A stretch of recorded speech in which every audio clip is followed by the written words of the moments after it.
వేద తెలుగు. ఇప్పుడు మనతో పాటే ఉన్నారు ప్రముఖ ఆధ్యాత్మికవేత్త అలాగే జ్యోతిష్య వాస్తు పండితులు శ్రీ గుండెపొడి శివ సుధీర్ శర్మ గారు. గురుగారితో మాట్లాడి ధర్మ సందేహాలకు సమాధానాలు తెలుసుకుందాం. నమస్తే గురుగారు. శ్రీమాత్రే నమః. శ్రీ గురుభ్యో నమః. గురుగారు, శ్రావణ మాసం అనేది అందరికీ ఎందుకు అంత చాలా ప్రత్యేకంగా తీసుకుంటుంటారు? అంత దాని స్పెషల్ ఏంటి గురుగారు? అసలు మాట చెప్పాలంటే నాన్న, శ్రావణ మాసాన్ని చంద్రమాసం అంటారు నాన్న. చంద్రుడికి ప్రీతికరమైనటువంటి మాసం. శ్రవణ నక్షత్రం అధిపతి చంద్రుడు. ఓకే. శ్రవణ నక్షత్రానికి అధిపతి చంద్రుడు. శ్రావణ పౌర్ణమి రోజున శ్రవణ నక్షత్రం వస్తుంది కాబట్టి మాసానికి శ్రావణ మాసం అని పేరు. శ్రావణ పౌర్ణమికి శ్రవణ నక్షత్రం వస్తుంది. ఇప్పుడు మనకి 12 మాసాలు ఉంటాయి నాన్న, తెలుగు మాసాలు. ఇంగ్లీష్ లాగానే తెలుగు మాసాలు 12 ఉంటాయి. ప్రతి పౌర్ణమికి ఒక నక్షత్రం వస్తుంది కాబట్టి ఆ మాసానికి ఆ పేర్లు ఉంటాయి, ఆ నెలకు ఆ పేర్లు ఉంటాయి. చైత్రమాసం చిత్తా నక్షత్రం, భాద్రపద మాసం ఉత్తరాభాద్ర నక్షత్రం, కార్తీక మాసం కృత్తికా నక్షత్రం, మార్గశిర మాసం మృగశిర నక్షత్రం. అట్లానే శ్రావణ పౌర్ణమికి శ్రవణ నక్షత్రం వస్తుంది కాబట్టి దీన్ని శ్రావణ మాసం అంటారు. ఎందుకు ఇష్టం చాలామందికి, చాలా పండగ వాతావరణాలు చేసుకుంటారు అంటే దీంట్లో చంద్రుడు మనఃకారకుడు. మనస్సులో ఉండేటువంటి బాధలకు కారణం ఎవరు అంటే చంద్రుడు. ఉత్సాహానికైనా నిరుత్సాహానికైనా, అంటే మనం ఆనందంగా ఉండడానికైనా బాధలు పడడానికైనా మానసికంగా కారకుడు ఎవరు అంటే చంద్రుడు. ఓకే. అంటే గ్రహాలలో, నవగ్రహాలలో చంద్రుడు కారకుడు అవుతూ ఉంటాడు. మనఃకారక. చంద్రమా మనసే జాత అని చెప్పి శాస్త్రం ఉంటుంది. చంద్రుడు మనఃకారకుడు అని చెప్పి. చంద్రుడు మనఃకారకుడు అయినటువంటి శ్రావణ మాసం ఉత్సాహంగా చేస్తే మిగిలిన 11 నెలలు ప్రశాంతంగా ఉంటాం, ఆయన అనుగ్రహం మనకు కలుగుతుంది అనేటువంటిది ఒక కారణం. ఓకే. అంటే మూల కారణం అసలు ఇది. దీంతోపాటు శ్రవణ నక్షత్రంలో దేవుళ్ళలో ఎవరు పుట్టారు అంటే వెంకటేశ్వర స్వామి వారు పుట్టిన నక్షత్రం. శ్రావణ మాసం మొత్తం ఆయన ప్రభావం, ఆయన అనుగ్రహం పరిపూర్ణంగా పొందడానికి మంచి సానుకూలంగా ఉండేటువంటి మాసం. మీ బర్త్డే ఒక నెల ఉంటుంది, ఆ నెల ఆ వైబ్స్ ఉంటాయా ఉండవా? ఇది కూడా అంతే కదా. మరి మనకే వైబ్స్ ఉంటే మరి భగవంతుడి అనుగ్రహం ఎంత వైబ్స్ ఉంటే, అవునా? కాబట్టి ఆయనకి ఇష్టమైనటువంటి ఆయన పుట్టిన నక్షత్రం ఒకటి. దాంతోపాటు చంద్రుడు నక్షత్రం అని చెప్తున్నాం కదా. చంద్రుడిని అలంకారంగా ధరించినటువంటి వాడు ఎవరు? ఈశ్వరుడు. నెలవంక ఉంటుంది కదా శివుడికి పైన. సో కాబట్టి శివుడికి ఇష్టమైనటువంటి మాసంగా చెప్పుకోవచ్చు. అలాగే లక్ష్మీదేవికి పూజ చేస్తూ ఉంటాం అందరం. వరలక్ష్మీ వ్రతాలని ప్రతి శుక్రవారం, శ్రావణ శుక్రవారాలు లక్ష్మీదేవి పూజలు విశేషంగా చేస్తూ ఉంటాం. అసలు చంద్రుడికి లక్ష్మీదేవికి సంబంధం ఏంటి? అంతే కదా. ఇప్పుడు చంద్రుడిని ఇంకో పేరు పెట్టి పిలుస్తుంటాం మనం. ఏమని పిలుస్తాం? చిన్నప్పుడు అమ్మ వాళ్ళు ఎత్తుకొని చందమామ. ఎందుకని పిలుస్తారు మామ అని? ఆయన ఏంటి మనకు మామ ఏంటి? చందమామ అంటాం కదా. మామ అంటే ఎవరు? అమ్మకు తోడు పుట్టినవాడు మామ, మేనమామ. అవునా? ఇక్కడ క్షీరసాగర మథనంలో లక్ష్మీదేవి వెంటనే పుట్టినటువంటి వాడు చంద్రుడు. లక్ష్మీదేవి ప్రపంచం మొత్తానికి జగన్మాత కాబట్టి అమ్మ తమ్ముడు ఏమవుతాడు మనకి? మావయ్య. అందుకని చంద్రుడిని చందమామ అని పిలుస్తాం. చంద్ర సహోదర్యై నమో నమః అని చెప్పి అమ్మవారి నామాల్లో ఒకటి వస్తుంది. అంటే చంద్రుడికి సహోదరి అమ్మవారు లక్ష్మీదేవి. కాబట్టి మరి వాళ్ళ పుట్టింటి అమ్మాయిని పూజ చేస్తూ ఉంటే చంద్రుడు అనుగ్రహిస్తాడా, అనుగ్రహించడా? అవునా? సో కాబట్టి లక్ష్మీదేవి కూడా ప్రీతికరమైనటువంటి మాసం. దాంతోపాటుగా ఆడపిల్లలకి పుట్టినప్పుడు కుజదోషాలు వస్తాయి. దాంతోపాటు రెండో సమయం మరలా ఎప్పుడు అంటే మెచ్యూర్ రజస్వల సమయంలో కూడా కొంతమంది మంగళవారం అవ్వటం, గ్రహాలు కూడా చూస్తూ ఉంటారు నాన్న. ముహూర్తం ఏ సమయంలో అయింది, దానివల్ల ఏమైనా దోషాలు వచ్చినాయా అని. అందుకని మనం పెళ్ళప్పుడు కూడా మంగళ గౌరీ పూజ చేయిస్తుంటారు. గౌరీ పూజ అని చెప్పి చేయిస్తారు కదా. గౌరీ పూజ అసలు పేరు మంగళ గౌరీ. మంగళం అంటే ఎవరు? కుజుడు. అలాగే శుభము అని కూడా అర్థం. మంగళం అంటే శుభం కదా. మంగళ అంటే కుజదోషాలు పోగొట్టడానికి చేసేటువంటి పూజ మంగళగౌరీ పూజ. అలాంటిది శ్రావణ మాసంలో కూడా మంగళగౌరీ వ్రతాలు చేస్తారు. అవునా? దేనికి? గర్భ సంబంధమైనటువంటి దోషాలు కానీ, ఆరోగ్య సమస్యలు కానీ, ఆడవాళ్ళకు ఉండేటువంటి సమస్యలు, గైనిక్ ప్రాబ్లమ్స్ ఉంటాయి, అలాంటి ప్రాబ్లమ్స్ కానీ పోవడానికి, భర్త సంపూర్ణ ఆయురారోగ్య ఐశ్వర్యాభివృద్ధి కలగడానికి మంగళ గౌరీ వ్రతాలు చేస్తారు. కుజదోషాలు పోవడం కోసం, వంశ వృద్ధి జరగడం కోసం, ఆరోగ్యంగా ఉండడం కోసం, ఇంట్లో అందరూ సుఖశాంతులతో ఉండడం కోసం. దీంట్లో కూడా మంగళగౌరి వ్రతం చేసేటప్పుడు అసలు ఎంత సైన్స్ అనేది చెప్తాను నేను. మన వాళ్ళు ఎంత సైంటిఫిక్గా చేశారు దీన్ని అనేది. మంగళగౌరి వ్రతం పూజ చేసుకుంటారు. పూజ చేసుకున్న తర్వాత వ్రత కథ ఉంటుంది. కథ వినే ముందు ఏం చేస్తారంటే మన బియ్య పిండితో 5 దీపారాధన కుందులు చేస్తారు. దాంట్లో ఆవు నెయ్యి పోసి ఒత్తులు వేసి వెలిగిచ్చేసి పూర్వకాలంలో కొడవళ్ళు ఉండేవి కదా, వ్యవసాయం చేసేటప్పుడు కొడవళ్ళు కోస్తూ ఉంటారు కదా, వాటిని ఇట్లా పట్టుకొని ఆ దీపాల మీద పైన పట్టుకొని చక్కగా కథ మొత్తం వింటూ ఉంటారు. ఓకే. విన్న తర్వాత కొద్దిగా ఆవు నెయ్యి తీసుకొని ఆ మసిని తీసుకొని కళ్ళకు పెట్టుకుంటారు. ఆవు నెయ్యి ద్వారా, కాటన్ ద్వారా వెలుగుతున్నటువంటి ఆవు నెయ్యితో ఉన్నటువంటి ఇది ఐరన్ ఆ పొగని ఎప్పుడైతే అబ్జర్వ్ చేసుకుంటూ ఉంటుందో దాంట్లో కంప్లీట్గా కళ్ళకు సంబంధించినటువంటి శస్త్రచికిత్స జరుగుతుంటుంది. కాటుకు పెట్టుకుంటారు దాన్ని తీసుకొని. ఆడవాళ్ళకి దృష్టి లోపం రాకూడదు అని చెప్పడానికి మంగళగౌరి వ్రతం. ఓకే. ఆడవాళ్ళు కళ్ళు ఇదిగా ఉంటాయి, చీకటిగా ఉంటాయి, అంటే కనపడకపోతే వాళ్ళు చేసే వంటల్లో బలి పడవచ్చు, ఏదైనా పడవచ్చు. ఇంట్లో వాళ్ళ అనారోగ్యం మొత్తం నాశనం అవుతుంది కదా, అందరికీ మరణాలు రావచ్చు, ఏవైనా రావచ్చు కదా. వాళ్ళ దృష్టి మంచిగా ఉండాలి అని చెప్పడం కోసం ఇక్కడ ఐరన్ కదా కరుగుతుంది. ఐరన్తో కరిగినటువంటి ఆవు నెయ్యితో కరిగినటువంటి ఐరన్ కళ్ళకు పెట్టుకుంటూ ఉంటే కళ్ళకు ఐరన్ లభిస్తూ ఉంటుంది. తద్వారా దృష్టి లోపాలు లేకుండా ఉండడం కోసం మంగళగౌరి వ్రతం చేస్తారని చెప్తాను. అంత సైన్స్ ఉంది. ఇక వరలక్ష్మీ వ్రతం. వరలక్ష్మీ వ్రతం చేస్తాం. ఎంత గొప్పగా చేస్తుంటారు. ఒక్కొక్కళ్ళు లక్షలు ఖర్చు పెట్టి, వేల ఖర్చులు పెట్టి, అంతమందిని పిలిచి ఇంతమందిని పిలిచి పెద్ద డెకరేషన్లు చేసి ఇవన్నీ చేస్తే లక్ష్మీదేవి మన ఇంటికి వస్తుందా? ఖర్చు పెట్టి పంపిస్తున్నావు కానీ ఎక్కడ తెచ్చుకుంటున్నావు? ఎలా చేస్తే వస్తుంది వరలక్ష్మీ వ్రతం? భక్తితో చేయాలి. భక్తితో చేసినప్పుడు ఇవన్నీ అవసరమా? వరలక్ష్మీ వ్రత కథ ఉంటుంది నాన్న. కథ కూడా చాలా గొప్పగా ఉంటుంది. ఇక్కడ మనం చేసేటువంటి ప్రతి పూజలు కూడా ఒక మోరల్ వాల్యూస్ ఉంటాయి నాన్న. అవి తీసుకోవటంలా ఎంతసేపటికి మనం ఎంత ఖర్చు పెట్టి పూజ చేసాం, ఎంత ఆడంబరంగా జనాలందరినీ పిలిచి కూర్చోబెట్టి పూజ చేసామని ఆలోచిస్తున్నాం. కానీ దాంట్లో ఉండేటువంటి కథలో ఉండేటువంటి మోరల్ వాల్యూస్ ఉంటాయి. అవి తీసుకోవాలి. అవి తీసుకుంటేనే బాగుంటుంది. అట్లా చేయాలి. దాంట్లో వ్రత కథలో ఏముంటుంది అంటే, ఒక పట్టణంలో చారుమతి అనేటువంటి ఒక స్త్రీ ఉంటుంది, ముత్తైదువ. ఆవిడ భర్తని ప్రేమగా చూసుకుంటుంది, అత్తమామల్ని బాధ్యతగా చూసుకుంటుంది, పూజిస్తూ ఉంటుంది, పిల్లల్ని ప్రేమగా పెంచుతూ ఉంటుంది, ఇరుగు పొరుగు వారితో ప్రేమగా మంచిగా పలకరిస్తూ ఉంటుంది.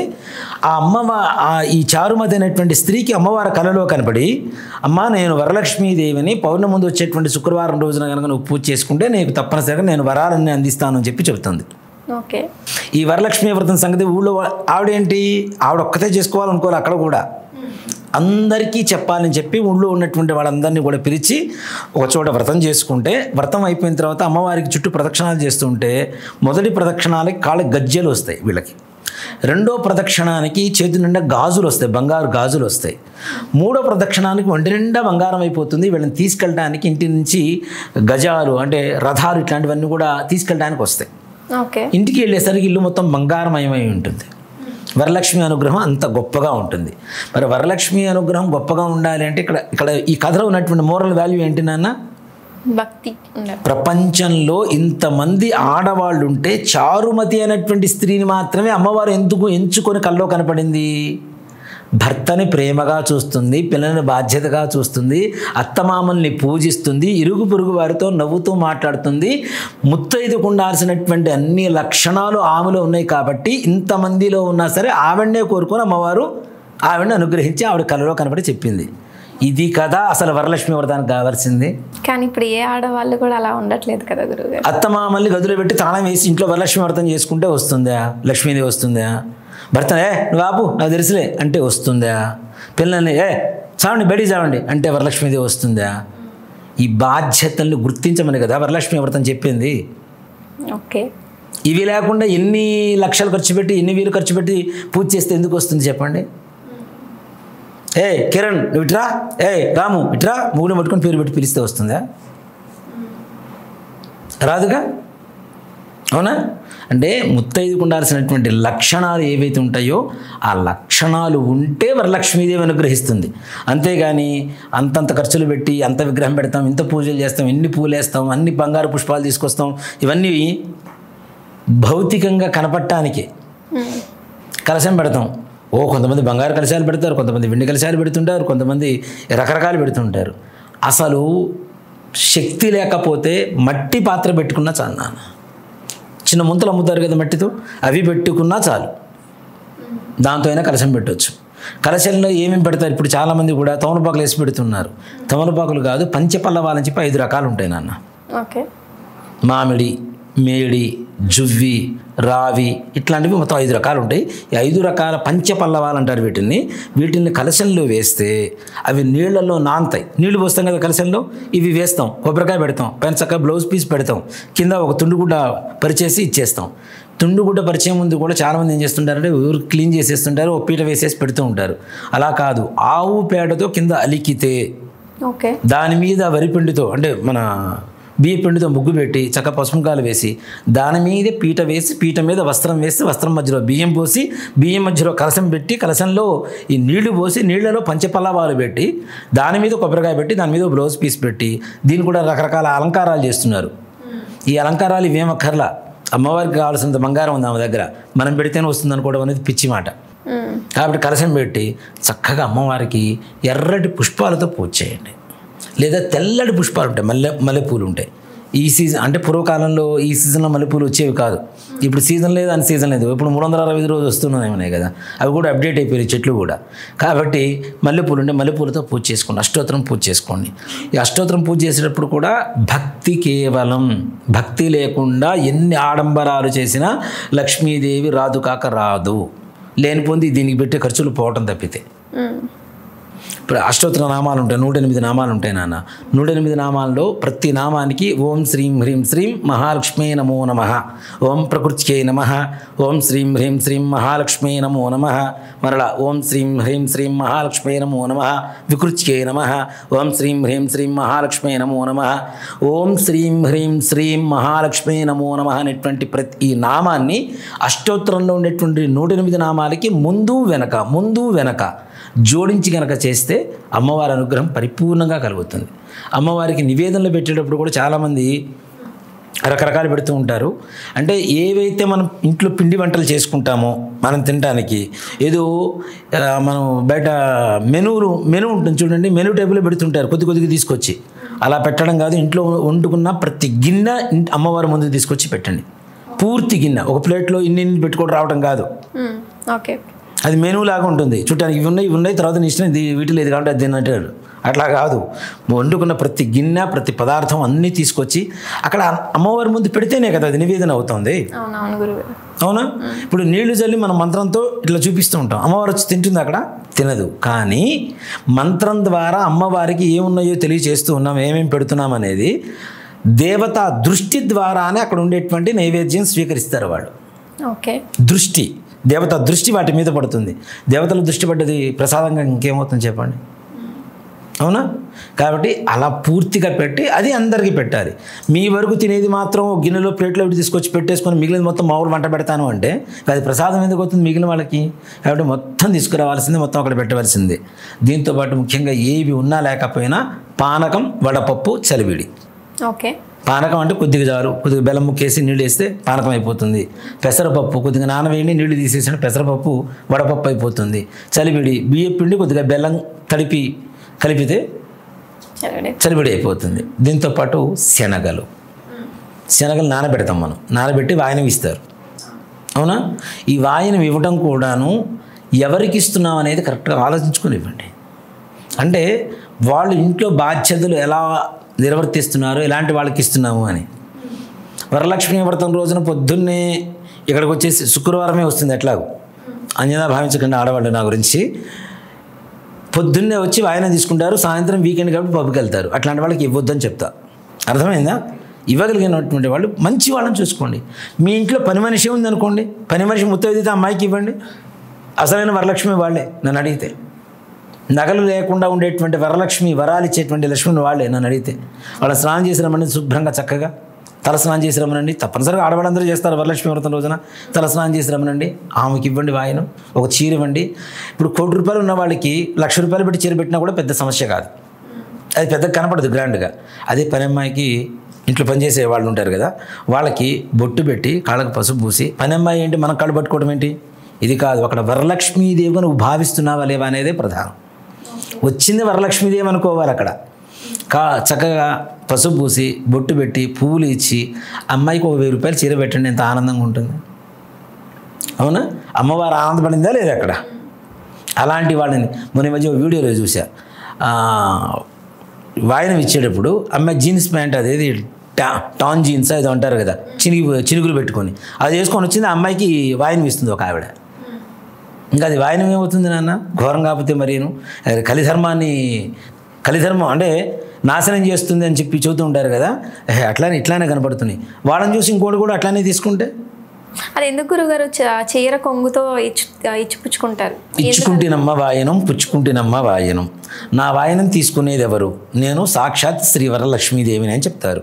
అంటే వరలక్ష్మీదేవికే ఇస్తున్నట్టు లెక్క. మరి కొంగెందుకు వెయ్యాలి అంటే ఇక్కడ ముఖ్యంగా మన ధర్మం ఎంత గొప్పగా చూస్తుందో చూడండి. మనం దానం చేసిన సంగతి మూడో కంటికి తెలియకూడదు, ఇచ్చిన వాడికి తీసుకున్న వాడికి తప్పితే అనేది. దానం గుప్తంగా ఉండాలంటారు కదా, అవునా? ఆ గుప్తం అంటే ఏంటి? రహస్యంగా ఉండాలని. మనం ఇస్తున్నది ఎవరికి తెలియకూడదు అనేటువంటిదే దాని పరమార్థం. అంటే ఇప్పుడు మరి వీడియోలు అవి తీసి చూస్తుంటేనే అది ఒక వీడియోలు, అమ్మవారితో సెల్ఫీలు, రీల్స్ ఇవన్నీ తయారవుతున్నాయి. ఒకప్పుడు ఇవన్నీ లేవు కదా నాన్న. కాబట్టి వరలక్ష్మీదేవి నిజంగా ఇంటికి వచ్చేది. ఇప్పుడు అందుకనే రావట్లా. ఈ రీల్స్ ఇవే హడావిడి, ఇవే కావాల్సింది. భక్తి లేకుండా చిత్తశుద్ధి లేని శివ పూజలేలా, ఆత్మశుద్ధి లేని ఆచారమది ఏలా, భాండశుద్ధి లేని పాకమది ఏలా. చిత్తశుద్ధి లేకుండా శివుడికి ఎన్ని పూజలు చేస్తే ఉంది, ఎన్ని అభిషేకాలు చేస్తే ఉంది, అవునా? ఆత్మశుద్ధి లేకుండా ఆచారం, నేను మడితో ఉన్నాను ముట్టుకోవద్దు అని లోపల మనసులో మాత్రం కుళ్ళు పెట్టుకుంటే ఏ ఆచారం ఉంటుంది? వండిన గిన్నెని కడగకుండా ఇవాళ అన్నం వండుతాను అంటే భాండశుద్ధి. భాండం అంటే పాత్ర, గిన్నె. అది శుద్ధి లేకుండా ఎంత మంచి బాస్మతి రైస్ తీసుకొచ్చి దాంట్లో పోసి అన్నం వండుతానంటే మాత్రం ఏం ఉపయోగం ఉంటుంది? ఉండదు కదా. ఇవి లేకుండా ఏవి చేయొద్దని చెప్పేదే మన శాస్త్రం, మన ధర్మం. ఓకే గురుగారు, ఓకే, ధన్యవాదాలు గురుగారు. శ్రీమాత్రే నమః. శ్రీ గురుభ్యో నమః.